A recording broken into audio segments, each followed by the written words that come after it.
Dan ketika ada pesan berantai itu yang disampaikan di banyak grup WhatsApp ya, saya malah bertanya balik ya, apakah benar itu tulisan yang disebut tim sus Bais gitu ya?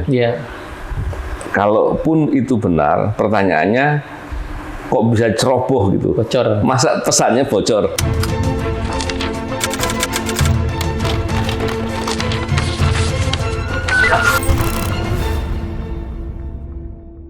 Bismillahirrahmanirrahim. Assalamualaikum warahmatullahi wabarakatuh. Salam integritas anti korupsi. Bincang-bincang pagi ini kami telah bersama Pak Novel Baswedan dan alhamdulillah beliau pulang dari berobat dan masih sehat walafiat. Alhamdulillah sehat. Pulang-pulangnya dapat fitnah lagi, Pak. Ini di sini kita bahas pesan berantai dan kita anggap serius karena yang kirim pesan kebetulan itu dari Bais.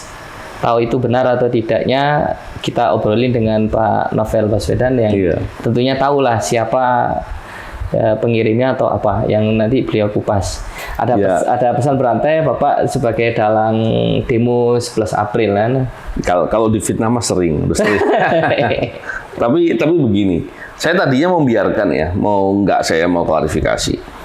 Tapi ketika fitnah itu memang sudah sangat sering kan saya mengalami hal yang begitu-begitu.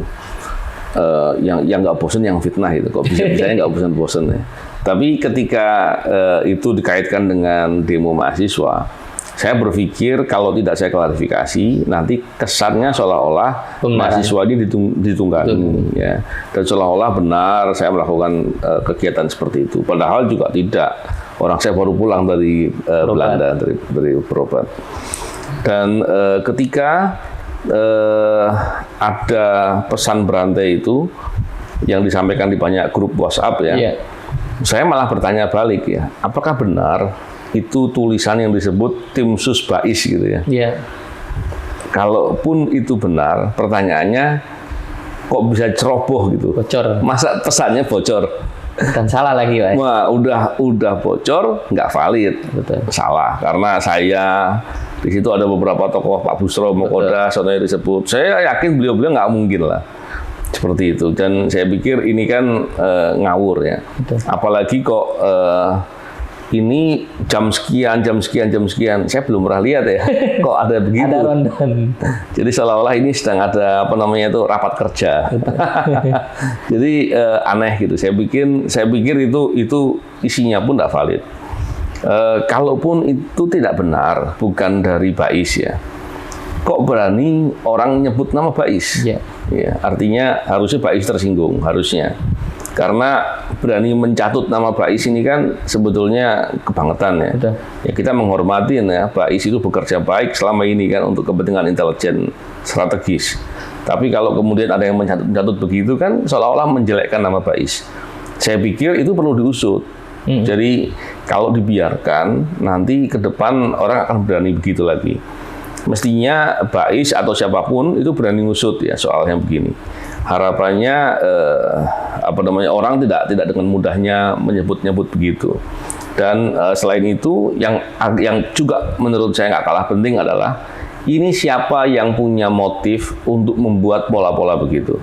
Apakah polanya pengambing hitaman seperti yang banyak diceritakan beberapa tokoh ya, saya juga baca di media sosial. Apakah ingin membuat kambing hitam? Atau ada agenda setting lain yang dibuat di acara aksi-aksi itu dan lain-lain. Jadi saya pikir klarifikasi itu yang menjadi penting. Cuman kebiasaan kita sih hal begitu sih dibiarkan, seolah-olah nggak diproses. Padahal barangkali ada oknum-oknum tertentu yang terlibat.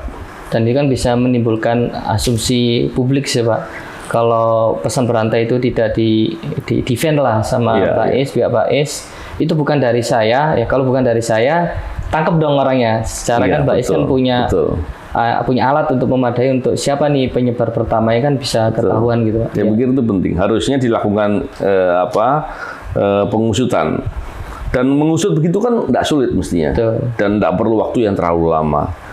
Setidak-tidaknya bisa tergambar lah. Orang-orang yang suka bermain apa namanya itu memancing di air keruh ini siapa gitu. Dia seperti sengaja membuat suatu pola-pola tertentu. Saya pikir kalau yang begitu bisa diberikan sanksi ataupun ditelusuri sampai ketahuan, harapannya ke depan orang tidak berani lagi berbuat seperti itu. Kalau seperti ini dibiarkan, maka ya potensinya ke depan perbuatan-perbuatan serupa ini akan banyak terjadi. Itu yang harusnya dijaga. Ya, yang bikin pesan berantai juga sih mungkin lupa Pak. Bapak kan juga bagian daripada Polri kan gitu. Iya, kan. iya. Dan Bapak difitnah itu ya orang dalam kok pasti kan gitu kan. Polri sendiri kan pasti tahu kan gitu kan. Iya, iya. Dan yang bikin aneh ya kenapa Bais yang ditimbulkan kan gitu kan. Iya, Sedangkan iya. Bapak posisinya di kepolisian sekarang kan Iya. gitu Pak. Ya memang orang ada saja ya yang bikin-bikin fitnah, terus ingin bentur-benturkan dan lain-lain. Tapi yang begitu kan nggak boleh dibiarkan. Betul. Kalau perilaku jahat itu kemudian bisa ditelisik dan bisa diketahui, idealnya diberikan sanksi ya. Jadi harapannya ya orang jera. Dan orang lain juga akhirnya nggak mau ikut-ikut berbuat begitu. Harusnya begitu. Mau nanya ini Pak, waktu Bapak dapat pesan berantai itu Bapak sebagai dalang 11 April demo Iya, itu gimana Pak? Ya, saya tahu mungkin adik-adik mahasiswa itu kan punya semangat ya. Dia ketika ingin menyampaikan aspirasi berbasis dengan logikanya dia, pengetahuannya dia, saya pikir itu harus dihormati. Tapi kalau kemudian ada orang tertentu yang ingin membuat framing seolah-olah aksi mahasiswa itu ditunggangi oleh satu kelompok tertentu, ini masalah.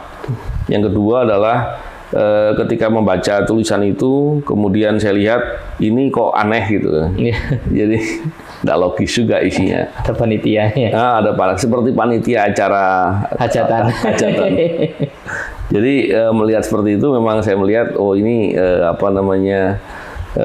ada yang sengaja punya kepentingan. Dan kemudian tadi saya katakan, saya awalnya ingin membiarkan aja, tapi kalau saya biarkan, Bola liar nanti Pak ya. nanti jadi nggak baik. Maka saya sempat klarifikasi di malam harinya, saya tulis di Twitter saya bilang, ini tidak benar. Kurang lebih gitu, Mas. Dan terima kasih Pak atas klarifikasinya. Nanti kita sambung lagi. Terima kasih. Salam integritas anti korupsi.